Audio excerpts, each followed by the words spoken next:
What's going on, everybody? Welcome to the show. We are talking some college football. Week 1 in the books. Week 2 coming up. We saw some great games. We saw teams show up. We saw teams that need some work. We're going to talk about all of it. Obviously, we'll talk about Colorado because we have to, but we bring in T. Hall for the college show every week. I like the respect to Jimmy Buffett, who had to call it a career this week. The music lives on, as does the game. And some of the teams had to make a statement this week. Some of them did. Some of them made a statement in the wrong direction. But let's start off in the positive. Who showed up the way they were supposed to? Who let everybody know we are here? I think Alabama showed up. The quarterback, 3 touchdowns passing, 2 touchdowns rushing. The one play where it busted, play broke down, and he scored anyway. I think Alabama showed up. I think Ole Miss showed up. I think Oklahoma, like you said, Oklahoma showed up. Not sure that 70 points means a whole lot against teams like that, but we'll see when it gets on the line. Oklahoma struggled last year. I'm a Brent Venables fan. I think he'll get it together, and I think Michigan showed up, and I'll tell you why. I think Michigan showed up because now Blake Corum does not have to carry the whole load. I think J.J. McCarthy, I think he played really well throwing the ball. I think the other back is going to take a lot of pressure off Blake Corum, and if they can keep that together, they're going to be really tough coming into the season because both backs will be fresh. Yeah, not a lot of surprises with the ranked teams. We'll talk about 2 in a second, but for the most part, Michigan did what they were supposed to do. Alabama did what they were supposed to. USC did what they were supposed to do. The teams that were supposed to win did. Not everybody looked great doing it. My Buckeyes being one of them. We got it done, but the quarterback play, it leaves something to be desired. It's week 1, so it's okay. We talk about teams that have some work to do. Ohio State, I think, is one of them. Who's some other teams that won but probably have a little bit of work to do? I mean, I think Utah still got work to do if they get their quarterback back. They beat a bad Florida team, and Florida put up numbers. I mean, they didn't play well, but they put up numbers. I mean, they have a lot of work to do. I still think you watched that game. Do you think it was as much of Utah dominating or more Florida just not where they need to be? I don't think Florida looked like that was their first day of practice. I mean, you're out there for a field goal attempt with 8 players. You get a penalty for having 2 people on the field with the same number. Sometime or another, this coaching staff's got to get it together and realize this isn't Pee Wee football. I mean, I'm all about giving Billy Napier his time, but I could know not to send the same player out there with the same number. And I know 11 is what I need. I think the quarterback looked okay. He threw for 300 yards, 1 touchdown, 1 pick, but he was in duress all night. The defense gave up 1 big play, and then they kind of settled down and played pretty decent football. I mean, they only scored 24 points, but they got a lot of little things, the penalties, the stupid stuff. That's not something in a big-time college football team. They look like a Pee Wee team. They look like a bad high school team. Who else did Just the stupid that? stuff. Who else needs some more work? I think. How about TCU? I Let's don't think go TCU. ahead. Let's hit the elephant in the room, right? Colorado pulls out the win. Deion gets his win, tells everybody you believe now. I don't know if I believe after game 1, but I mean, he definitely got it done. They looked good. I'm not going to lie. They looked really good. They showed up to play. Everybody was doing what they were supposed to do. They only win by 3, so it's not that TCU is a bad team, but Colorado definitely got it done. And so I say TCU has some work to do. I think they're a good team. I think both of those teams have some work to do. I mean, if you honestly want to be honest about it, they gave up 40-something points. I mean, Colorado's defense wasn't great. TCU's defense wasn't. I think Colorado just wanted it more. I'm not saying they were the better team. I think they wanted it more. Every time TCU would take the lead, Colorado would come back. Both of those teams some work. I think there's a lot of teams in the SEC that need work. I think Georgia didn't. Their play calling did not look like it should have looked. I know they'll be fine, but they're coming in with a new offensive coordinator who I don't think is that good. Yeah, the score better than the performance, maybe. I think that it was more play calling and Mike Bobo not being comfortable with what he has in Georgia. I mean, Georgia lost their play caller to the NFL. They're going to need work. I think some of the ACC teams just look bad. I mean, Clemson, they got a lot of work to do. Well, let's North get Carolina into looked that. really Hold on, good. but South Carolina, before we get too deep into that, I mean, there's a category there that I want to talk about. And when you talk about Clemson losing like they did to Duke, 3 red zone finishes with 0 points is not how that's supposed to go for a team like Clemson. There are teams that didn't perform well, but should still be okay, like a TCU. Then there's teams that are already in big, big trouble. And Clemson, I think, is one of those teams. yes, I think Clemson is in real big trouble. I think the biggest problem with Clemson is I'm not sold on Dabo Swinney as an X's and O's guy. I mean, when Clemson was at their prime, they had Venables, who may be one of the best defensive minds in the country. And then they had an offensive coordinator. Brandon Streeter is still a young offensive coordinator. They also don't have the playmakers like T. Higgins and Justin Ross. They don't have the outside playmakers to get it done. They need to get that done and show up the defense. Giving up 28 points to Duke shouldn't happen. Whether you win 10-6, you should not give up 28 points to a Duke team. Yeah, Clemson 100%. They need to shore up the places that they were good. Yeah, this is what you get when you get the post-Venerables era, and it came out kind of the way some people expected.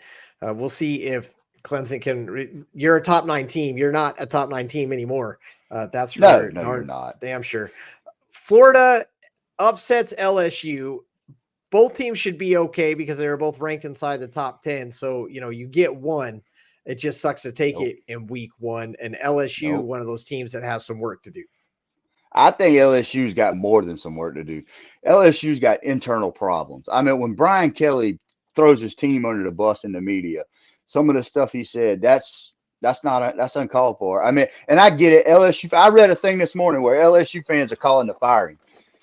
Come on now, calm down. Well, I mean, that's SEC football, but yeah, I hear you. Florida fans are the worst. We fire a coach after one loss, regardless of it's whoever it's to. But LSU I told you last week, LSU was not as good as they were last year. And they may be better on paper, but nobody is scared of them, and nobody's overlooking them. Florida State come out and played. That hit they put on that LSU quarterback, I've been watching TikToks about that for days. But I mean, being honest, in week 1. I told you LSU was not going to sneak up on anybody. They'll still be okay. They'll still win 7-8 games. I mean, they still got Alabama, and they still got, the team I think in the SEC now that I'm really interested in is A&M. Interesting. All right. Who are the let's get into let's just get into last week. Let's talk about last week. Last week, you said West Virginia was going to give Penn State a hard time. Possible upset. Didn't happen, but West Virginia did play. It was 38-15. It wasn't an easy win for those guys. You said you called the upset on Florida LSU, so well done there. The big wow is Duke over Clemson, maybe not much less Colorado over TCU, because people expect Colorado to show up, but I don't know. I think that was a good game to open up with. We'll see how that goes on. So what are some of the big things that you're looking for in week 2 based off of what you saw in week 1? I'm looking at North Carolina and App State, not based off of week 1, but based off of last year. I mean, North Carolina and App State was a heck of a football game last year. App State come up a little short, but I'm interested to see if North Carolina is for real or South Carolina is just that bad. I'm also and they've got a test. North Carolina's got to face Notre Dame this week, so you're going to find out real quick. They play App State this week. Week 2, I got Notre Dame at North Carolina State. Okay. Yep. And I think that's going to be a good game because the Wolfpack tend to play. They tend to play good until somebody tells them they're playing good, and then they just fall off. I'm looking at Texas A&M and Miami. Miami looked really good last year. I'm not really big on Mario Cristobal. He couldn't win at Oregon. I don't expect him to win big at Miami. But A&M coming off the bad year they had, go out and get an offensive genius. They go get Bobby Petrino. As long as you keep him away from the volleyball team, he can coach football.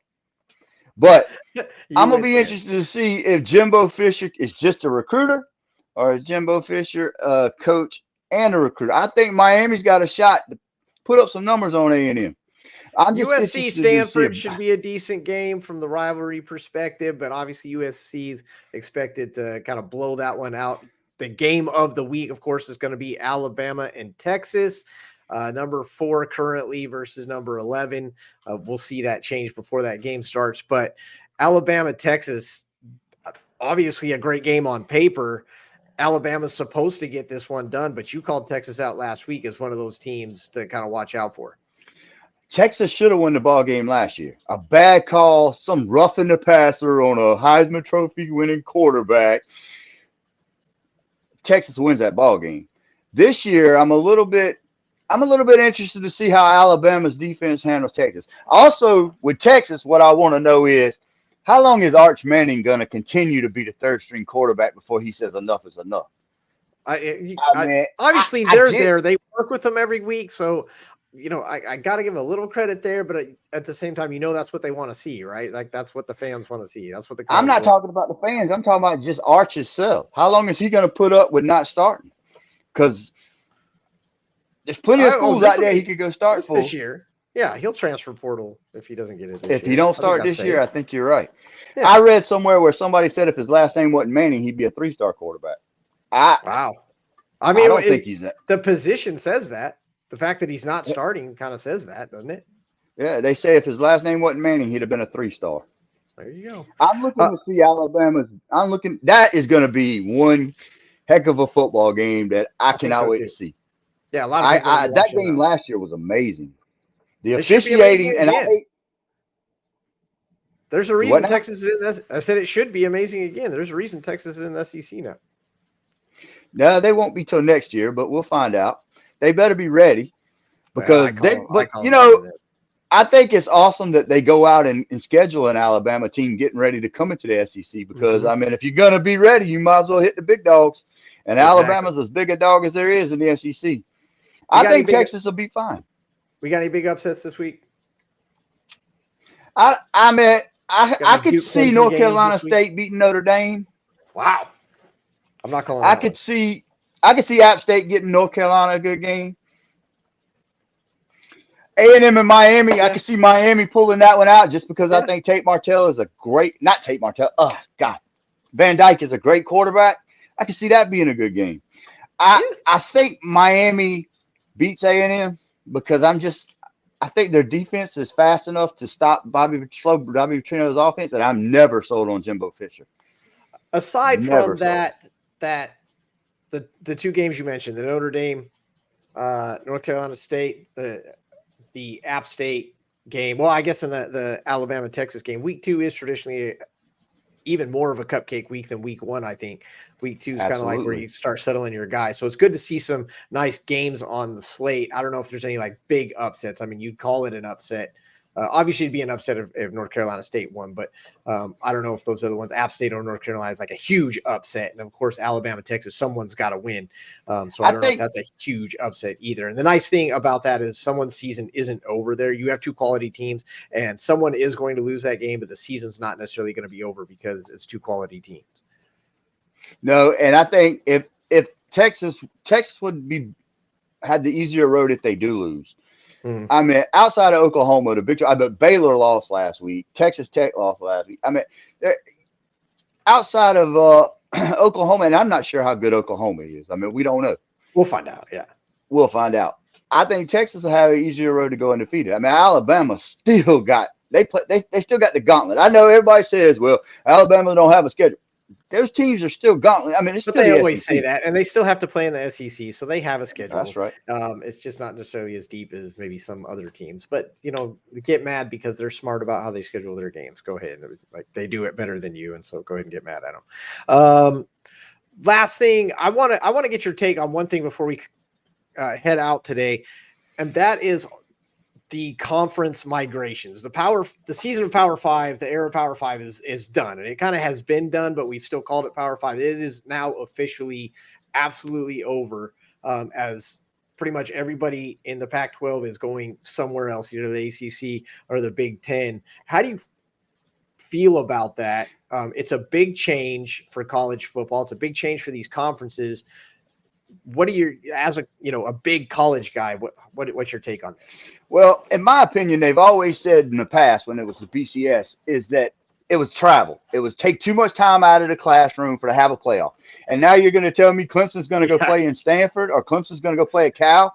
USC, UCLA is going to come all the way over to and play in the Big Ten. Yeah. I mean, but here's my take on it. Me and my brother talk about it, and we both, and he says that he thinks that it should be set up like the NFL, regional.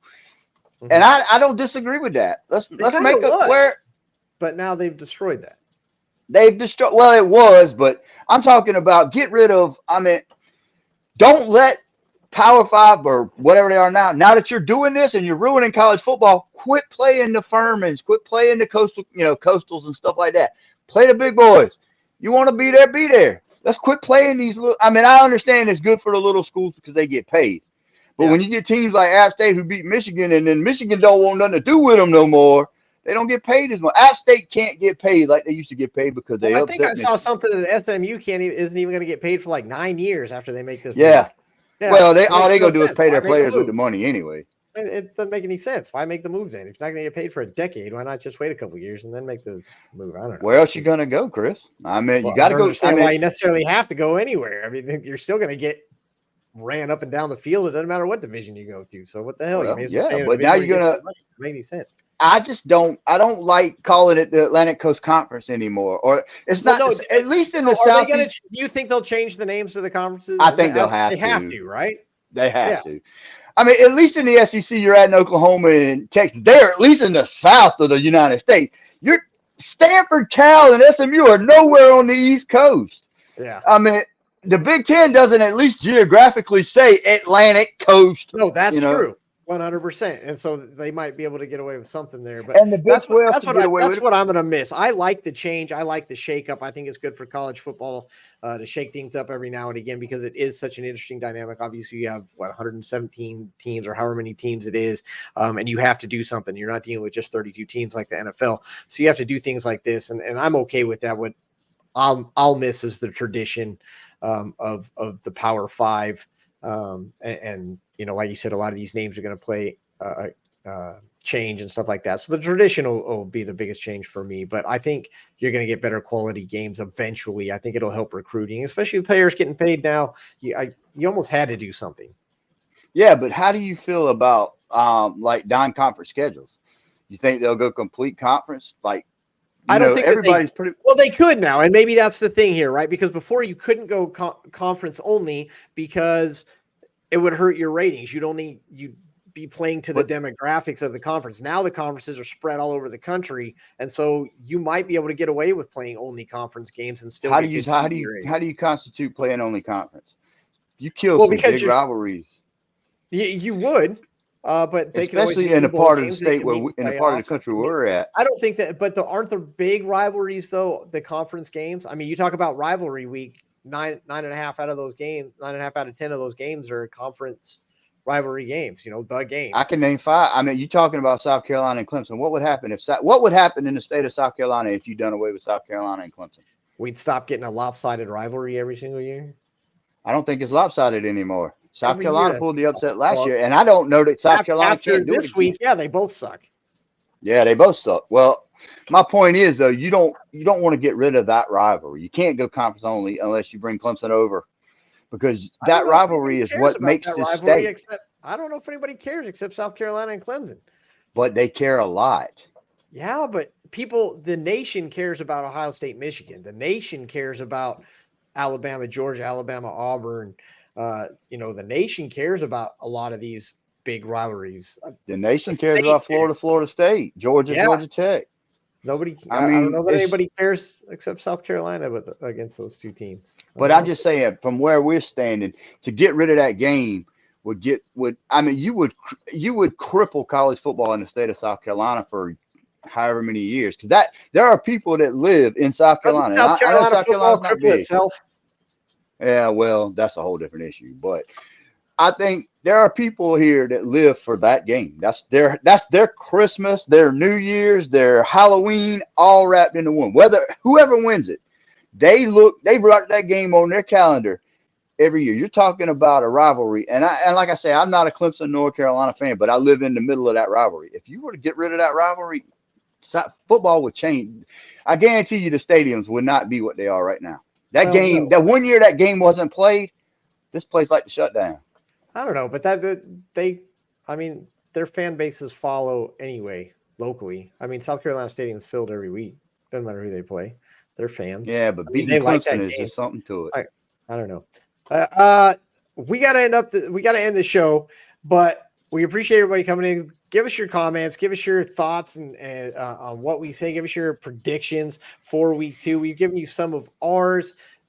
Probably pretty still chalky for week 2. If they're ranked, they're probably going to win. But we do have that Ole Miss Tulane game, which is a low-ranked game.